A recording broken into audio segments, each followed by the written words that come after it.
6.2, differential equations. Specifically, we're going to be talking about growth and decay.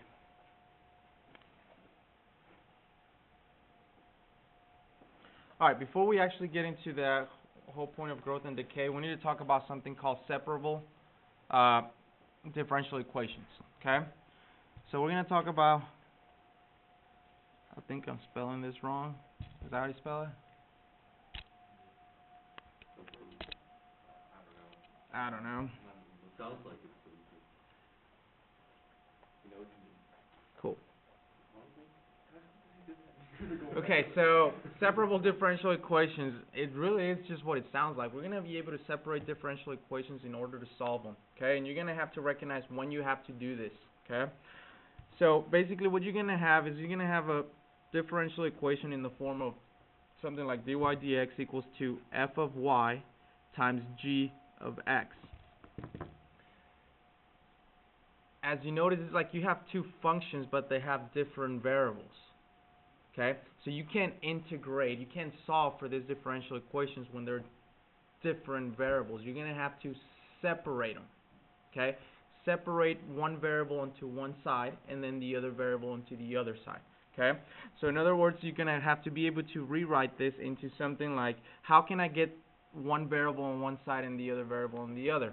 Well, first you could say dy equals to f of y g of x dx. What did I do there? I just multiply both sides by dx. As you can see now, I have dx with g of x, right?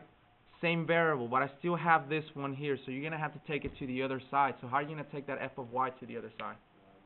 Divide.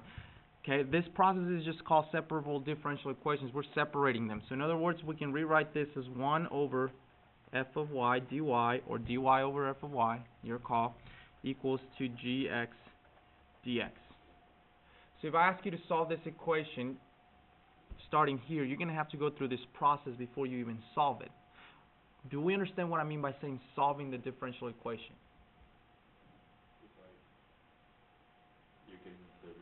You're going to have to get the original function. Okay? In other words, you're going to have to integrate this differential equation. And for you to integrate, again, you have to have the variables on separate sides, and then you can integrate. Okay? Now, at this point, you should be able to integrate this because the left-hand side is in terms of y, and the right-hand side is in terms of x. Cool? All right. So here's my question to you. Let's go ahead and just do an example, and then we'll go from it. So let's pretend you have y prime equals to 7x over y. Okay? And I ask you to solve it. So the instructions here is to solve the differential equation. Alright. Suggestions based on what I just showed you right above there. Well, you gotta be careful, and that's what I thought of doing first. But what I would suggest you do is rewrite this. What is y prime? Dy dx. Once you do that, then yes, I agree. You can then go ahead and separate the variables here. So, do I need to show all the work, or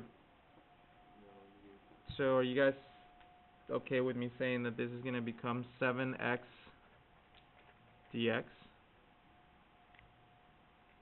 and y dy, right? Just cross multiply. This one was very simple to separate. What are you going to do next? Now that you have the variables separated, how are you going to solve now? You're going to have to integrate it now. So the integral of y dy equals to the integral of 7x dx. Alright, let's start on the left-hand side. What is the integral of y? So 1/2 y squared. Agreed? Here's my question to you. What are we forgetting? The c. Alright. I don't actually want you to write a plus c here, and I'll explain to you here in just a second why you don't need to do it. Okay? Now, if we integrate the right-hand side, then this becomes what? 7/2 x squared. On this side, I am going to include the plus c. Okay? Now, let me explain to you why I wouldn't include it on both sides. if you have some constant on the left-hand side and some constant on the right-hand side, eventually you're going to have to combine them, right? So it's going to be another constant. You either bring this one to the left or the left one to the right. So it'll be kind of pointless for us to say, like, I don't know, C's of 1 as one constant and then C's of 2 as another constant, and eventually it's going to become another constant. So it's kind of pointless to do that, okay? So you only really need to put a plus constant on one side. Typically we keep it with the x. You don't have to, but you don't need to put two constants. Cool? And that's it. That would be your solution for this.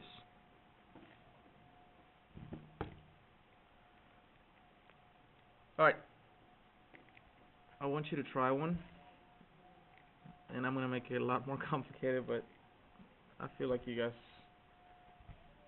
should be okay. It's just some heavy algebra, honestly.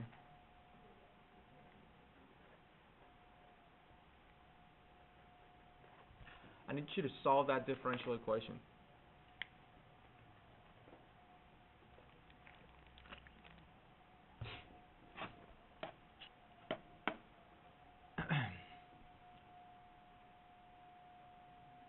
Any thoughts here?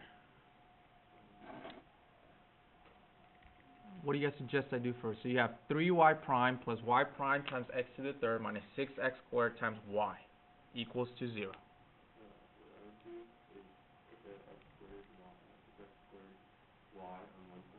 Okay, I actually agree with that. I'm going to keep all the y primes on one side, and I'm going to take the 6x squared y to the other side. Cool? Then what? If you bring the 6x squared y to the other side, then you're going to be left with these two terms that they both have in common a y prime. So you're able to factor it at that point, and then you're left with what? 3 plus x to the third. Cool. So therefore you have y prime, are you guys okay with me changing that now to being dy over dx, is equal to 6x squared y over 3 plus x to the third.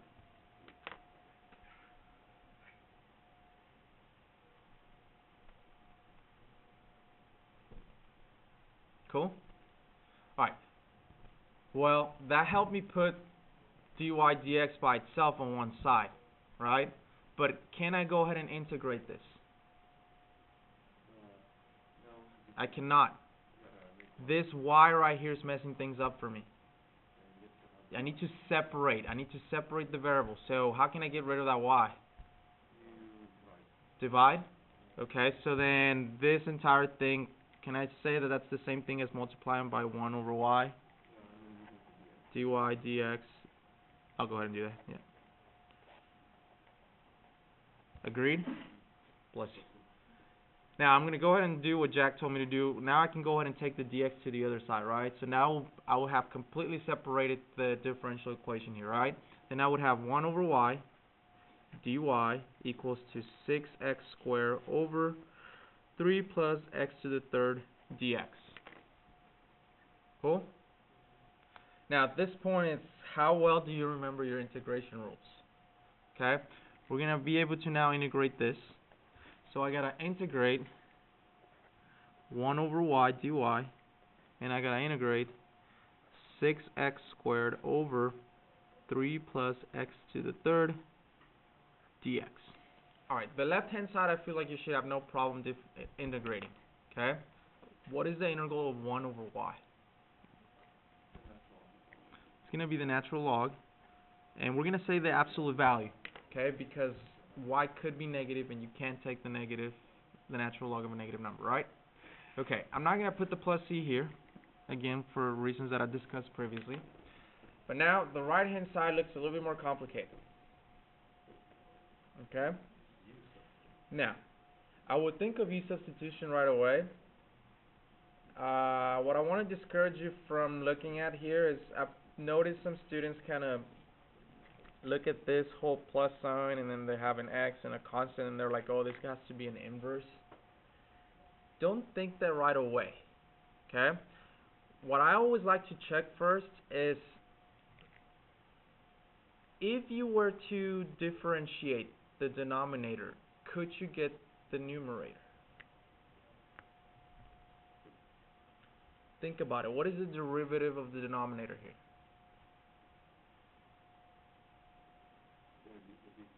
Three x squared. And on the numerator you have 6x squared. That gives me a hint that I can manipulate this. Remember u substitution? I can let u be what?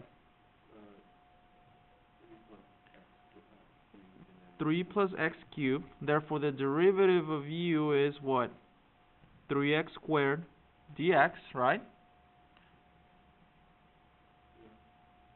Could I divide out the 3? I mean, I could, but there's no reason to. There's another way that I can take care of that. You guys with me? I have 3x squared dx, but here I have 6x squared dx. I could, instead of manipulating this, I can manipulate this to make it match. I could factor out a 2. Then that will become 2 times the integral of 3x squared over 3 plus x to the third dx. Agreed? Now at that point you have the natural log of y is equal to 2 times, if we're going to use u substitution, then this becomes 1 over u du. And at that point you should recognize that the integral of 1 over u is natural log. So it's going to be 2 times the natural log of u, which in this case is 3 plus x to the third power, plus c.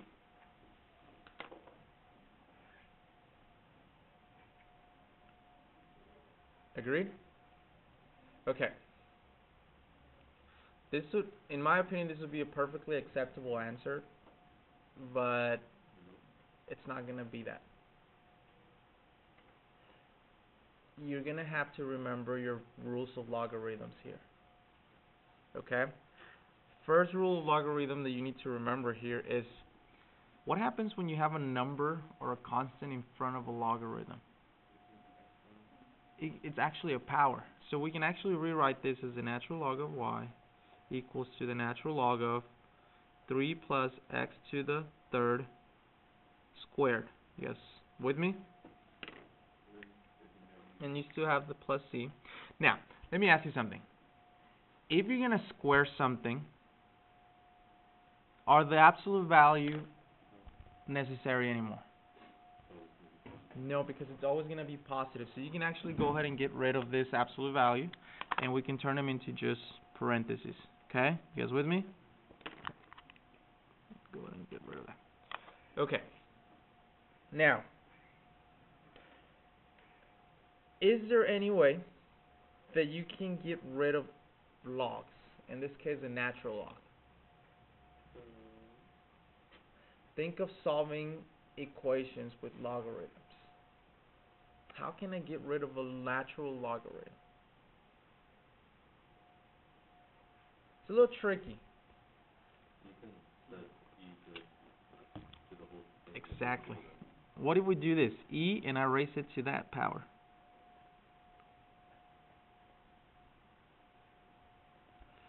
Oop. Oh.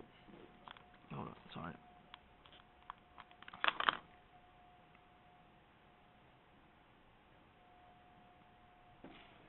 You guys with me? All I did was take the base e, right, and I raised it to the power of what we had. Well, why would I do that? What's going to happen now? You're going to be left with the natural log. The natural log and the e, the base e, are going to cancel out, and you're going to be left with y equals this mess here, right? 3 plus x to the third squared.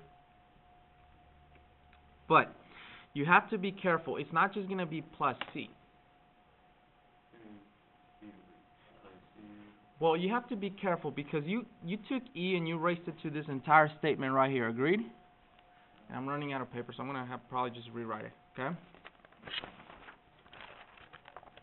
All right, let me just rewrite it. So it was e to the natural log of equals to e to the natural log 3 plus x to the third squared plus c. Agreed? Okay. we agreed here on the left hand side that it's just going to be y. You guys with me? Right? Now we have a problem here. This plus sign kind of messes things up. We can't just cancel this out and be left with 3 plus x cubed squared plus c. Think of rules of exponents. How can you have a plus sign? How can you break that up? It's like you're multiplying two things. Remember, it's like, for example, think about it. This is just a side example. If you had, for, I don't know, x squared times x to the third, what do? You add them. It's like saying 2 plus 3, which is x to the fifth. Agreed? So isn't this technically, it's like I'm giving you this and I'm asking you to break it up. So this statement technically says e to the natural log of 3 plus x to the third power squared times e to a constant. Agreed? Now, at this point, then I will agree with you. Here, the e to and the natural log are going to go away, right? So you're going to be left with 3 plus x to the third squared times e to the c. Well, what is e to the c going to do? Think about it. E to the c. What does c represent? It's a constant. So if you take e to a constant, isn't it just going to give you another constant? So could we just say that this thing becomes this thing times some constant? I don't know, let's call it k. Right? Or I could put the k up front. And now you're done.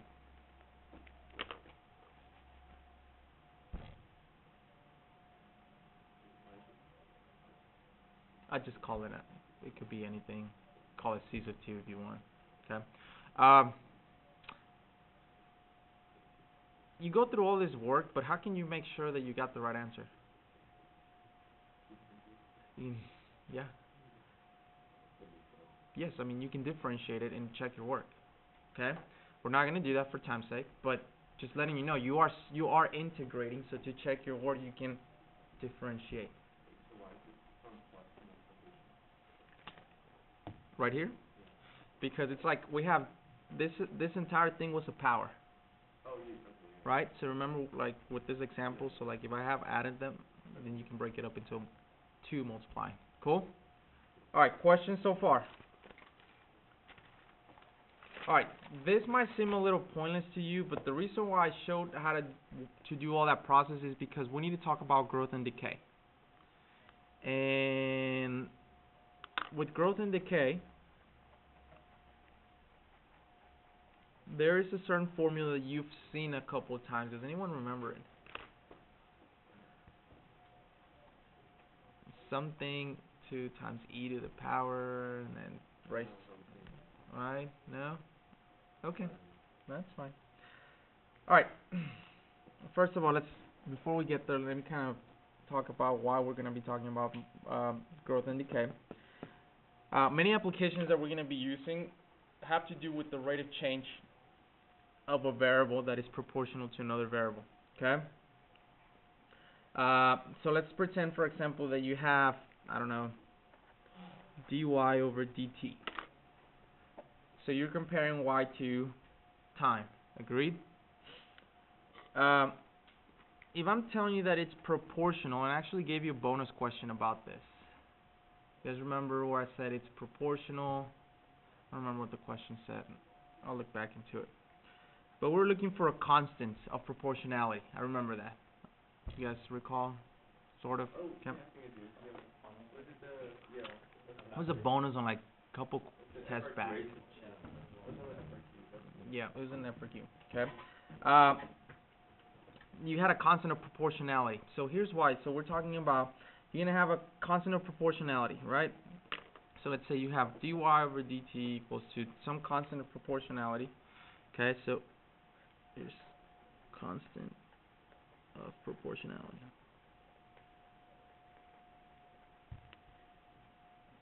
And then this right here will be your rate of change of y specifically, right? And this is the constant of proportionality to what? Well, to y as well, right? Alright, so if y is a differentiable function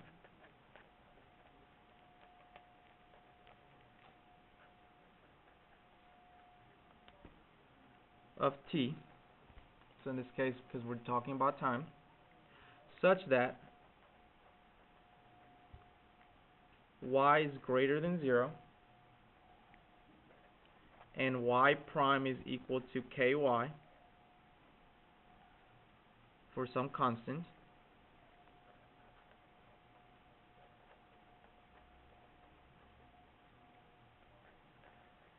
then y equals to c times e raised to the kt power. You've seen that function before. Do you guys recall now this is what I was talking about? Growth and decay. You've used that function multiple times. Does anyone remember what the c stands for? It's your initial amount of something. So your initial quantity or the initial value. What does k represent? It's a constant of proportionality.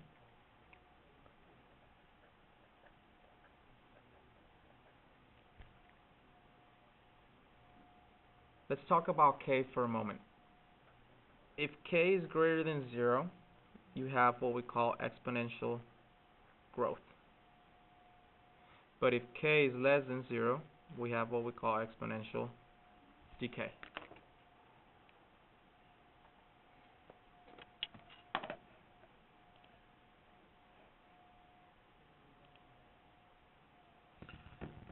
You guys with me? Well, where in the world did this come from? Differential equations, and we're going to prove it right now. You guys ready? We have to do a proof. So I want you to prove dy dt is equal to ky. That's what is on the definition, right? The definition says that dy, right? Y prime is equal to ky. So this is the same way as saying y prime. Agreed? We're going to do it in terms of time. So how can I prove this?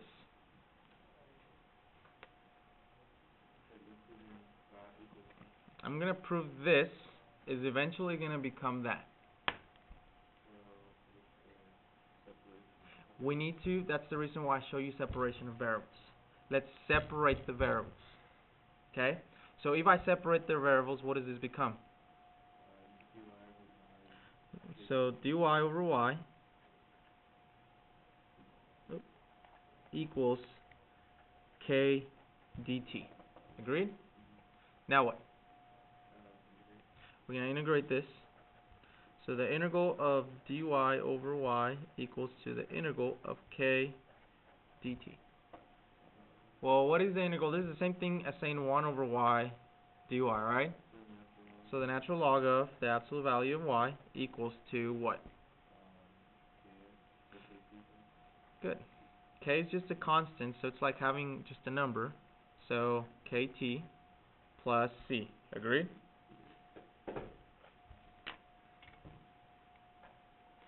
Did I lose anyone there? Be careful, because a lot of students try to say that this is k to the second power times 1/2. But remember, k is just a number, it's just a constant. So this is saying like some number times t to the 0 power. So we got to raise that power to the 1 power, so t to the 1, and then anything divided by 1 is going to be itself. You guys with me? Okay. I'd show you the previous example for a reason. What do I need to do here? I need to use e to get rid of the natural log, right? So e to that power and then e to that entire power. Agreed? Here what's going to happen? This is going to be y. And here you got to remember this is the same thing as saying e to the times e to the c. And c is just going to, e to the c is going to be what? Just some constant.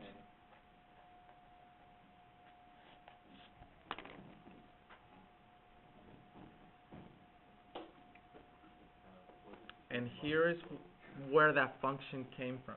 Now, the reason why I showed you this is because if you can actually memorize this function, then you can save yourself all that work. It's really not that bad. But you can save yourself all the calculus from it and just go straight to solving the problem, because the problems are going to be just like the ones in pre-cal, to be completely honest with you. Okay? Alright. Let's see, I have 4 problems. Ready? Alright, first of all, let's start with an example. I want you to write and solve the differential equation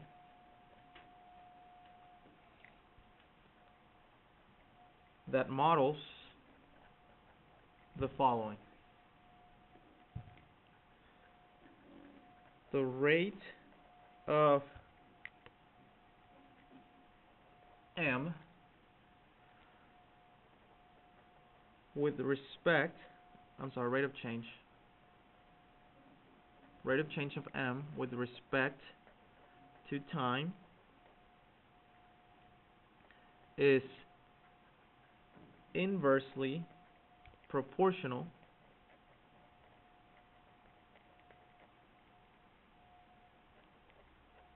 to the cube of t. The rate of change m with respect to time is inversely proportional to the cube of t. Okay.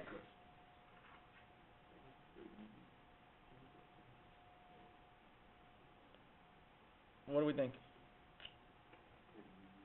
Okay, so this part you should have no problem with. The rate of change of m with respect to time should be dm over dt is equal to what?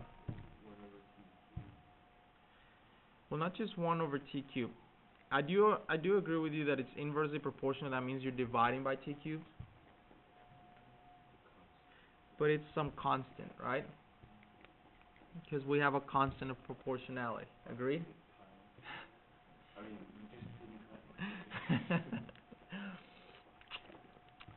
Alright, making sure. Do we all remember what it means to be inversely proportional?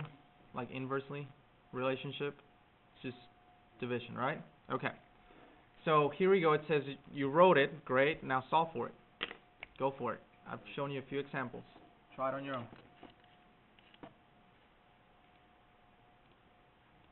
Alright. Example number 2. The rate of change of n is proportional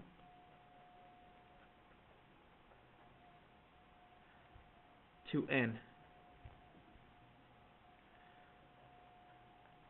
When t equals to 0, n is 300. When t equals to 1, n is 400. What is the value of n when t equals 3? The rate of change of n is proportional to n. When t equals to 0, n equals 300. T equals 1, n is 400. What is n when t equals to 3? The key to this problem is on the first sentence. Can you set this differential equation up? The rate of change of n is proportional to n. So the rate of change, if you continue to read the problem, we're talking about t, right? So we're talking about time. So we're talking about the rate of change, so then we're talking about the rate of change of n with respect to time. Agreed? So this is going to be what? dn over dt. And then it says that is proportional to n. So what does that mean? Kn. Good. Once you have that, you're good to go. What do you got to do now?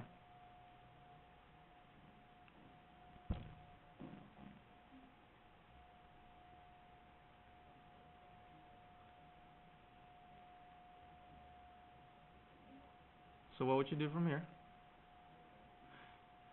Not differentiate, and anti-differentiate or integrate. Let's pause for a moment. Remember how I told you that if you just memorize that, you already know what it is. You just did it a couple problems ago. What is the answer to that? We just used a different variable, but what is the answer to this? N equals to what? C to the KT, right? Because we're talking about time. Agreed? Agreed? Again, you could anti-differentiate this and you're eventually going to get there. You guys with me? But if you recognize it from the beginning, there's no need to go through those 2-3 minutes that it's going to take you to anti-differentiate. Okay? Now, if you know this statement now, what can you do to find out what n would be when t is 3?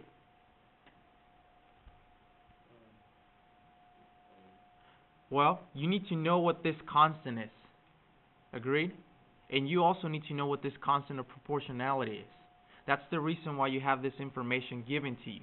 So before you even attempt on finding out what n is, you need to find out what this c is and what that k is. You guys with me? So how can I use the given information to find out what those variables are? Plug them in. I literally like to start with 0 because 0 makes things go away. So if I plug this information in here, that means that n is 300, so that's 300 is equal to, do I know c? Well, I don't. Times e. Do I know k? I don't either. Do I know time? Yep, it's 0. You guys with me? The reason why that's very important is, even though I don't know k, you're going to be able to figure out c. Because 0 times k is 0, so this literally becomes 300 equals c times e to the 0. Agreed? Anything to the 0 power is, therefore, c is equal to 300. Alright, so now we found out some information, so now we can kind of improve what we had. So instead of having n equals c e k t, now we have n equals to 300 e raised to the kt power. Agreed? Alright, so now that you know c, all you gotta do is find out what k is. Could I use this same information to find out what k is? Well, think about it. Not really, because having this as 0 is going to get rid of k, so that's not going to help me. And that's the reason why you have that. So you're going to have to use this information to figure out what k is. Alright, so this time you have 400 is equal to 300 e k times time, which is 1, so just k, right? Okay, now what? How can you solve for k here? Well, you can divide by 300, right? 400 divided by 300 is the same thing as saying 4 over 3, right? Equals to e to the k. Now what?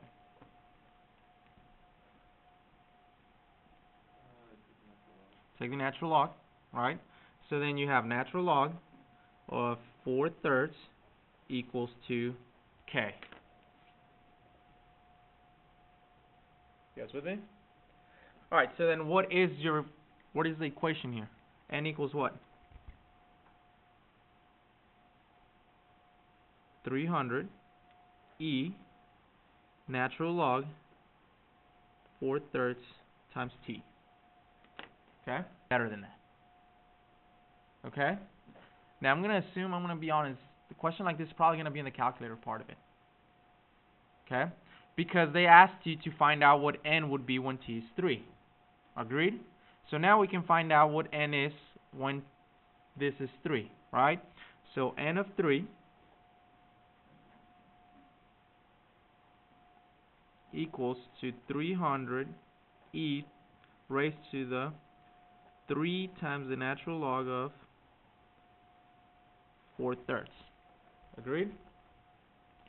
Now, you're going to need a calculator for this. I have one.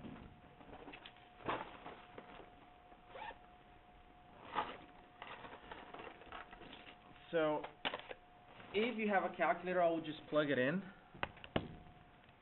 So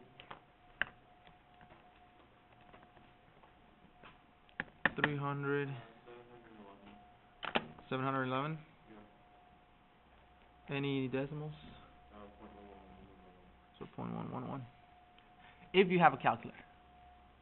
What if you don't have a calculator? Nope. Okay, if you have a calculator, then you'll be done here. But let's pretend for a moment that you do not have a calculator. And this doesn't happen to be on your multiple choice. Any thoughts? What do you mean split the 8?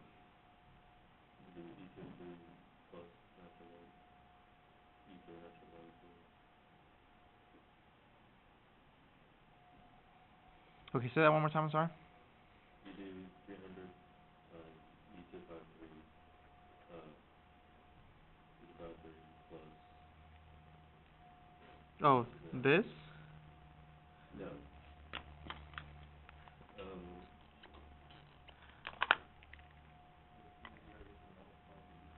Yeah, I think I see what you're saying. So like use the rules of exponents to break it apart. How's that going to help us think about it for a moment.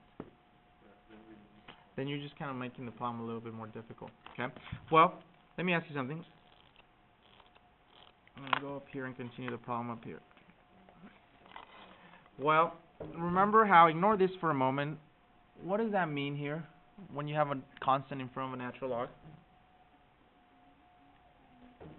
Okay, good. So then you have n to the third equals to 300 times e raised to the natural log of 4/3 squared.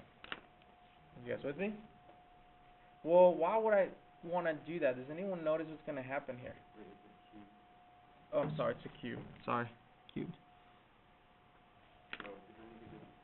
What's going to happen with the e in the natural log?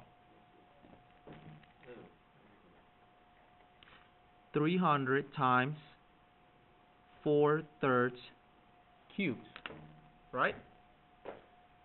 So it wasn't that bad, but you should continue because you're probably not going to find that as the answer. 4 to the third power is 64. 3 to the third power is, and you probably should continue because it's not going to be that. I suggest that you use some tricks here. For example, I can recognize that 327 are both divisible by 3. So then this becomes a 9 and this becomes a 100. And that becomes a lot simpler to multiply. 100 times 64 is the same thing as saying 6,400 divided by 9. I don't think that's going to get any simpler. Okay? So if you didn't have a calculator, then you're going to have to use some of your algebraic skills to get there on your own. Okay? Questions?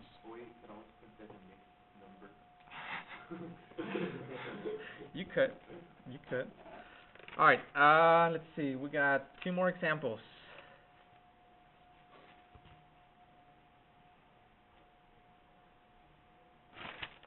Alright. I had 3 more, but I'm going to just skip one of them. But you will encounter it on your homework. It has to do with the half-life of elements. You don't have to memorize the half-life of elements. They will be provided for you. Okay? But anyways, alright, let's try another one. So example number 3. We have an experimental population. I don't know. Of fruit flies. And it is increasing. Okay. According to the law of exponential growth.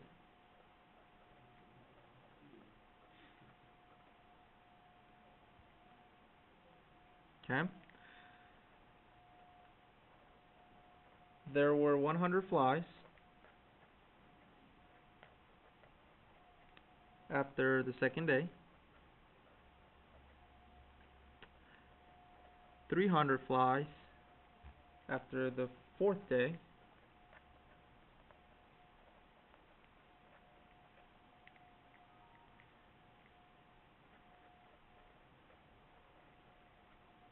how many flies were there originally?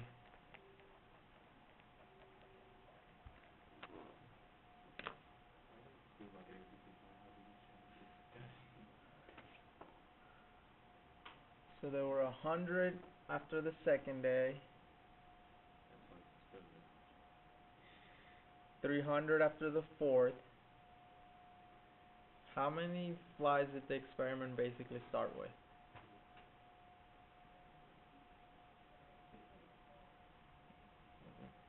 Good guess.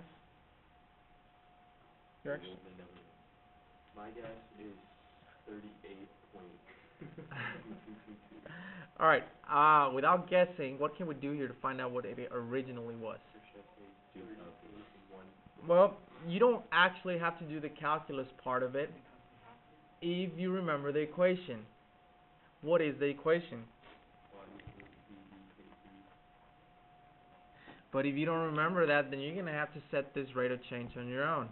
And then integrate them. Okay? And you're actually going to use that on your homework as well. Okay? Or you could change C to R and then Okay. What are we going to do here? Plugging numbers. So what are we... Alright, try this one on your own. Okay? This is just like what we did on the previous example, just worded a little different. Find out, without a calculator, originally how many flies there were. Without a calculator.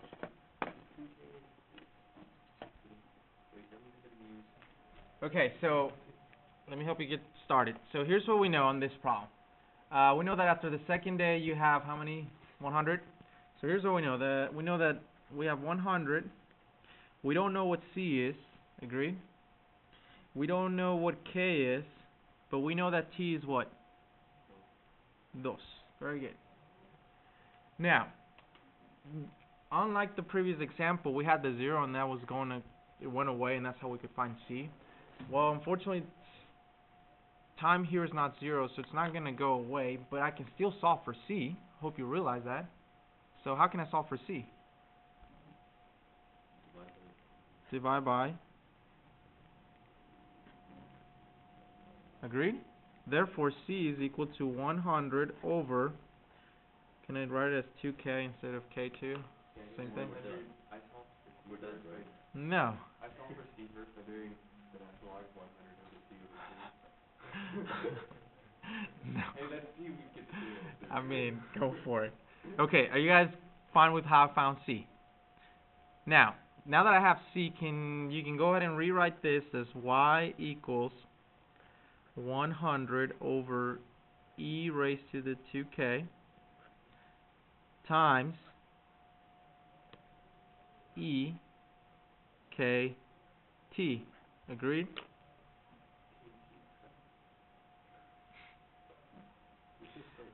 Alright, so now I have C. Now what can you do? Plug in the other numbers that we have. Now this time you have 300 is equal to 100 over e2k times e raised to the, well, this time is what? 4, so 4k. So it would be 4,000. Alright, now what? This should simplify it. This is just algebra.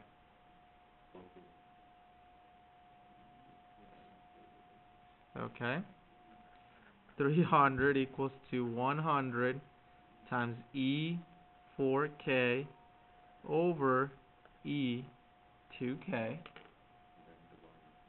Now what happens? What thing? What happens? It doesn't go away. They're exactly the same, right? So you can subtract the exponents. 4k minus 2k is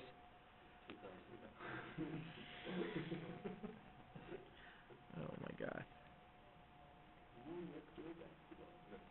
100 times e raised to the 2k. And from here you should be able to handle it. 100 magnitude. Go for it. Wait. No, they don't. Alright, just here, let me just show you my work on this one.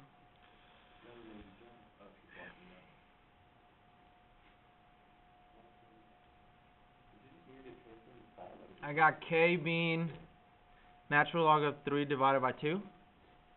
That's where I kind of left you guys off. I left you right here, I believe. Right, so if you divide by 100, then you get 3. Then you get the natural log of both sides to cancel out the e. So then to isolate k, I'm going to divide by 2, right? Therefore, you get the equation y equals, oh, I forgot to plug it in right here. Here's the c, right? Here's all this mess.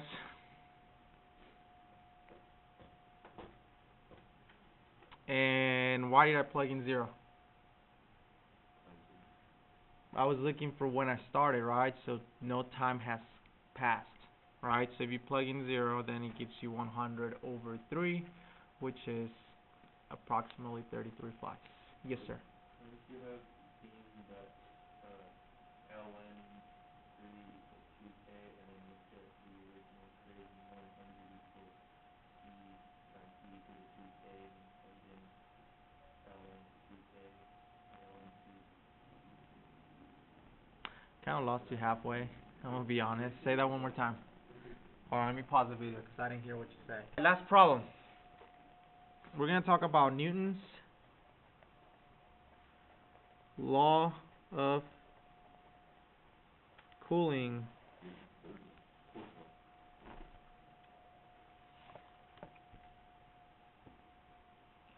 Okay.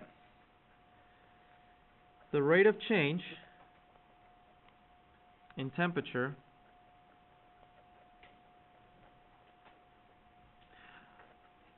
of an object is proportional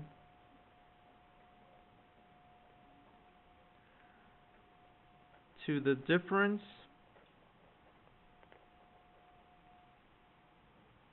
between the object's temperature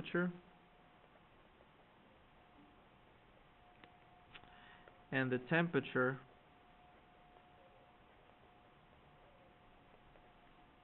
of its surroundings.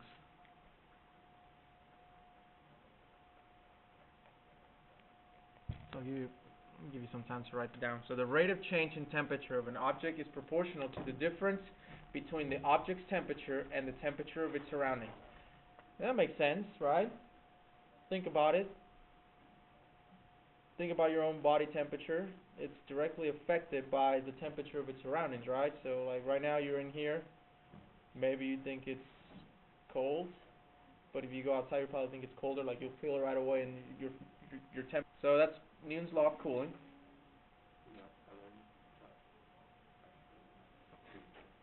Alright, so how is this related to calculus then? Okay, so it's the rate of change. So rate of change is how fast something is changing, right? It's going to be proportional to the difference. What does it mean by difference? Mathematically. It's a subtraction between the object's temperature and its surroundings, okay? So we're going to apply it. So last example. Let y represent temperature. And since we're in America, we're going to use Fahrenheit. Of an object in a room whose temperature is kept at 60 degrees.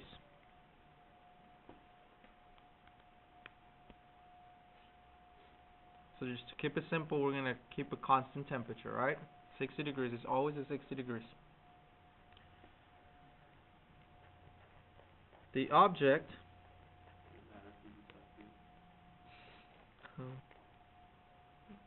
60 degrees Celsius is like insane. Insanely, like, no. I guess it wouldn't matter. It's too hot. The object cools from 100 degrees to 90 degrees in 10 minutes.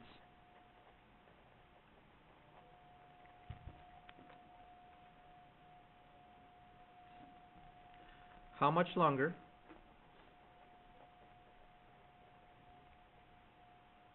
until it cools to 80 degrees? Let Y represent temperature in Fahrenheit of an object in a room whose temperature is kept at 60 degrees. The object cools down from 100 to 90 degrees in 10 minutes. How much longer until it cools to 80 degrees? Like after 10 minutes? Yes.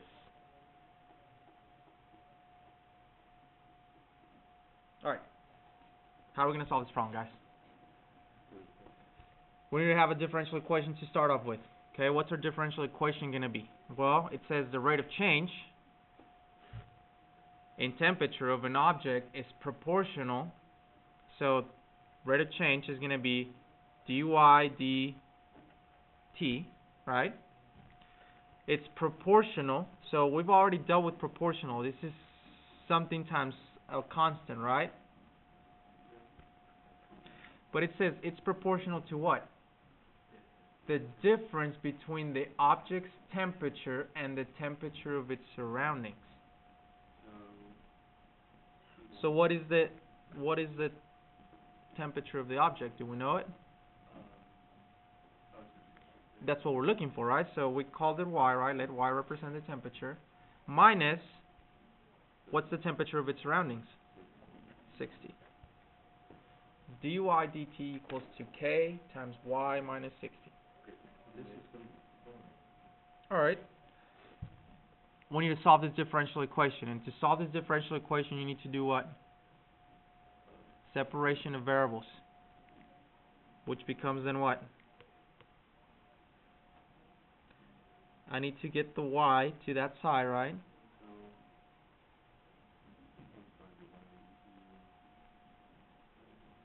What do I do? Divide?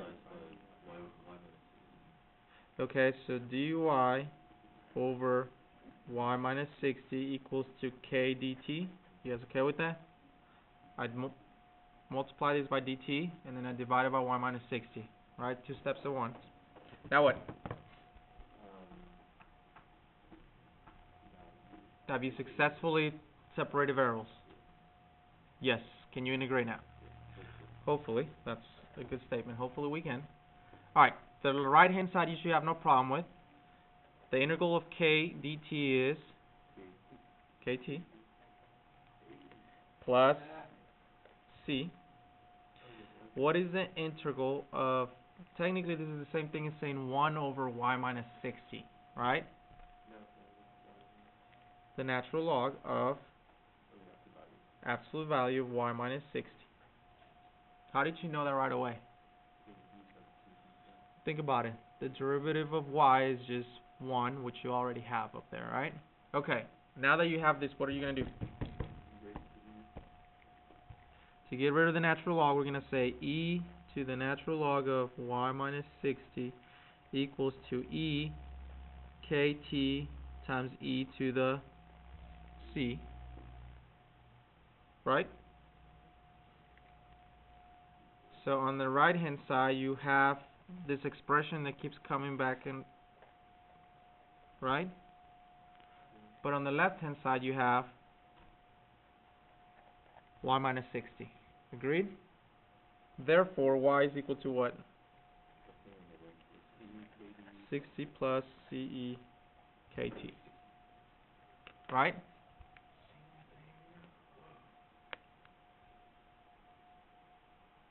Okay. Now what? Well, you still need to find out what C and K is. And this process you've already done. So I'm just going to go ahead and kind of rush through this a little bit. So we know that the object cools down from 100 to 90. So that tells you that that was the original temperature, right? So that's at time equals to 0. Therefore, 100 equals 60 plus C E K times 0. Agreed? 100 minus 60 is 40 equals to C. E to the 0 power is just 1, so therefore C is 40. So now you have the expression y equals 60 plus 40 E KT, and we need to figure out what K is. Agreed? And we're going to use the second piece of information, which is after 10 minutes it was 90 degrees. So 90 is equal to 60 plus 40 E times 10K. Therefore, 90 minus 60 is 30, right? 30 divided by 40 is 3/4, right? I'm just skipping a few mathematical steps. I'm running out of space. 3/4 equals to E 10K.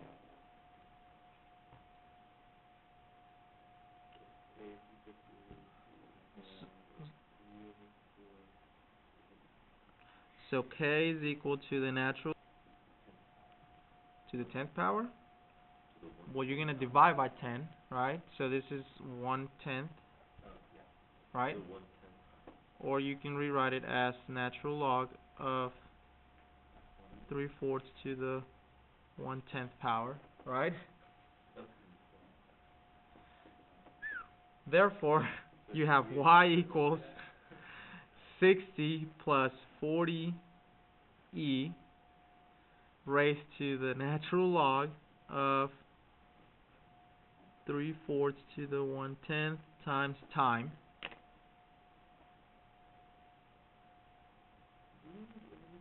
All that work so that we can finally now find out how much longer it will take for it to cool to 80, right? So how am I going to figure that out? Okay, so then you plug in 80 for y. y, yeah, we can solve. Alright, so here we go. 80 equals 60 plus 40 E raised to the natural log 3/4 to the 1/10 power times time.